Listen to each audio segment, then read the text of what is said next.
नमस्कार, आप देख रहे हैं न्यूज 24। मैं हूं रवि ठाकुर। बिहार में जेडीयू और आरजेडी गठबंधन टूटने और सीएम नीतीश कुमार के फिर से सीएम बनने के बाद न्यूज 24 ने तेजस्वी यादव से खास बातचीत की है। बिहार विधानसभा के नेता विपक्ष तेजस्वी यादव इस वक्त हमारे साथ हैं। नई भूमिका, काफी चुनौती है। देखिए, चुनौती शुरू से ही रही है। हमारे परिवार की भी, हमारे पिता के सामने भी बड़ी बड़ी चुनौतियां रही हैं और चुनौतियों को हम लोगों ने सामना करने का काम किया और जीतने का काम किया। तो ये सारी चीज़ें राजनीति है, इसमें ये सारी चीज़ें चलती हैं। दुख इस बात का है कि बिहार की जनता को ठगा गया। बिहार की जनता ने सामाजिक न्याय और धर्मनिरपेक्षता में जो मानने वाले लोग थे, पिछड़ा वर्ग, अति पिछड़ा वर्ग, दलित, महादलित, अल्पसंख्यक या प्रगतिशील वर्ग, जिन लोगों ने विश्वास के साथ महागठबंधन को वोट देने का काम किया, आज वो ठगा हुआ महसूस कर रहा है, उनके साथ धोखा हुआ है। इस बात का हमको दुख है कि नीतीश जी ने बीजेपी से मिलकर के शुरू दिन से ही, काफी महीने पहले से ये षड्यंत्र रचने का काम किया, हमको मोहरा बनाने का काम किया। एक एक्सक्यूज ढूंढा गया कि इस पे करप्शन का चार्ज डालो, झूठे मुकदमे में फंसाओ और यहाँ की सरकार को गिराओ और तुम मेरे पास वापस आ जाओ। क्योंकि अमित शाह का सपना पूरा करना था कि हिंदुस्तान के हर राज्य में बिहार को सहित बीजेपी का मुख्यमंत्री होना चाहिए। दुख इस बात का है कि जिसके अंडर हमने काम किया और हमसे वो बातें करते थे कि तेजस्वी जी आप ही भविष्य हैं, अब आप ही लोगों को भाजपा और संघियों से लड़ना है, ये लोग बड़े धूर्त आदमी हैं, बड़ा बड़ा कॉन्स्पिरेसी रचने वाला लोग है, इन सब से सावधानी रहने की जरूरत है।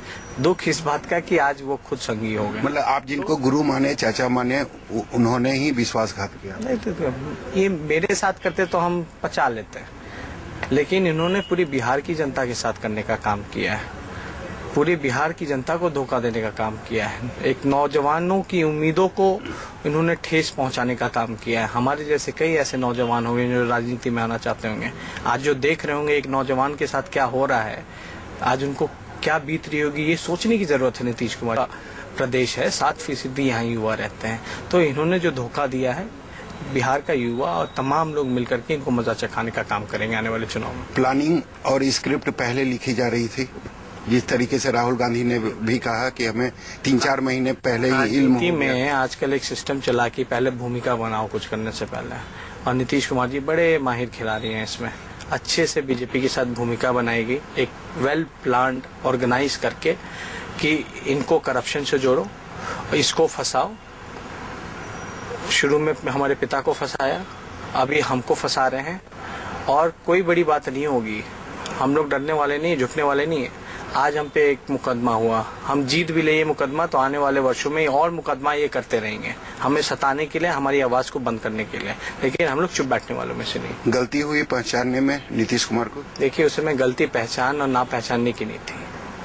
हमारे सामने जो देश पे सबसे बड़ा खतरा था भाजपा का, उसको हमको दूर करना था।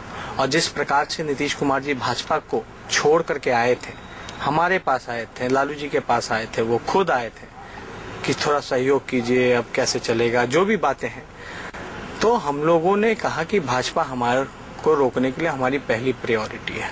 उसके लिए हम लोगों ने मिलकर के महागठबंधन बनाया। लेकिन आज नीतीश कुमार ने कहा कि सत्ता मिलने के बाद जनता की सेवा की जाती है, किसी एक परिवार की नहीं। कौन कह रहा है? आपने मेरा भाषण सुना? मेरे भाषण का एक लाइन नीतीश कुमार जी ने खुद चुरा लिया।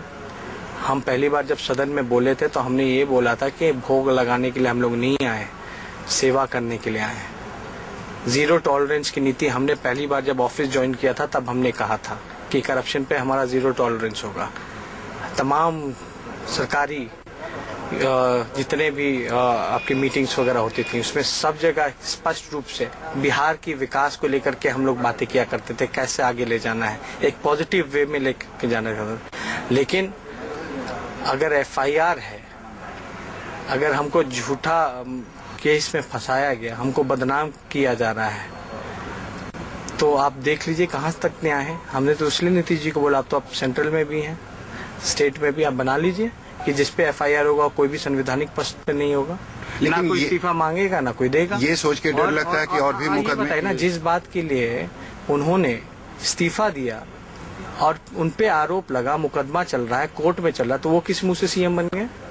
और डिप्टी सीएम जो उनके हैं सुशील मोदी, उन पे कितने आरोप लगे, कितने धाराएं लगे हैं, मांगेंगे क्या उनसे एक्सप्लेनेशन? लेकिन अगर आप इस्तीफा दे देते तो महागठबंधन में जो टूट हुई उसको रोका जा सकता। अरे भाई, मांगा जाता तब न देता। हम तो गए थे, मिल के आए थे, नीतीश जी बोले हमको इस्तीफा मांगना ही नहीं है, बोले कि भाई ये तो न्यूज का है देन है, हम तो इस्तीफा नहीं मांगे, बट एक्सप्लेनेशन दे दीजिए। हम बोले एक्सप्लेनेशन तो हम दे दिए हैं। और लालू जी ने बाकायदा प्रेस कॉन्फ्रेंस करके, जब सुशील मोदी जी का आरोप था, प्रेम गुप्ता भी आए हुए थे, सब लोगों ने एक्सप्लेनेशन दिया, एक एक बाकायदा वही केस को लेकर एक एक पॉइंट का। तो कहाँ जाए? तो हमने तो ये भी बोला उस कैबिनेट जनता के सामने जाने के लिए। मीटिंग के बाद आप लोग थे ना, कैबिनेट के बाद जब हुआ था जो भी मामला था, उसमें हमने कहा था ना कि हम जनता के बीच जाएंगे, 27 को रैली है, हम अपनी बातें वहां भी रखेंगे। मेरा मूछ भी नहीं था, 15 साल की उम्र थी, हम रेलवे में करप्शन करेंगे सुनियोजित ढंग से। सुशील कुमार मोदी को कहा कि शर्म आनी चाहिए, आप जहां बैठे हुए हैं। आनी चाहिए। अपनी मन पसंदीदा गाली दिए है नीतीश जी को भरपूर, आज उन्हीं के साथ बैठे हैं। इन लोगों को का क्या नैतिकता है, क्या सिद्धांत है, क्या विचारधारा है?